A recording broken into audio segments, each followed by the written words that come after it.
Aujourd'hui, je vais vous parler d'un point plus précis de la convention ERAS, c'est le point des crédits à la consommation.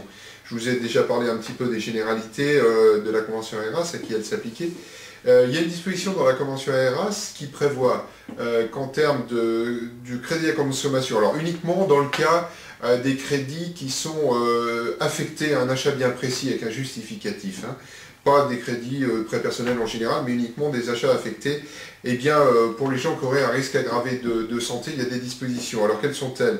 Eh bien, c'est la possibilité de recourir, d'avoir une assurance décès, uniquement assurance décès, sans avoir à remplir un questionnaire médical. Alors, dans quel cas ça s'applique? Eh bien, ça s'applique dans le cas où vous avez 50 ans maximum à l'adhésion et à la souscription du prêt, dans le cas où votre crédit, la durée totale de votre crédit ne dépassera pas 4 ans, et dans le cas où votre cumul de crédits de cette nature-là, c'est-à-dire de prêts à la consommation affectés à un achat précis, ne dépasse pas 15 000 euros. Alors c'est un peu compliqué, mais voilà l'ensemble des conditions.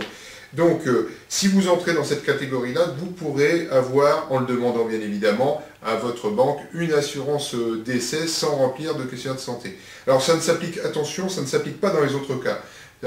Donc, par exemple, quel exemple d'achat pourrait être financé comme ça avec ce genre d'assurance?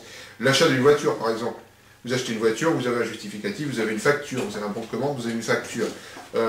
La commande de travaux avec une facture de l'entreprise. Par contre, un prêt personnel non affecté, ça ne pourrait pas marcher. Un crédit revolving, comme on dit, donc renouvelable, ça ne marcherait pas non plus. D'accord? Donc voilà un petit peu dans quel cas ça irait. N'hésitez pas, si vous êtes dans cette catégorie-là bien précise, avec toutes ces contraintes-là, à le demander à votre banquier ou à votre prêteur. Voilà.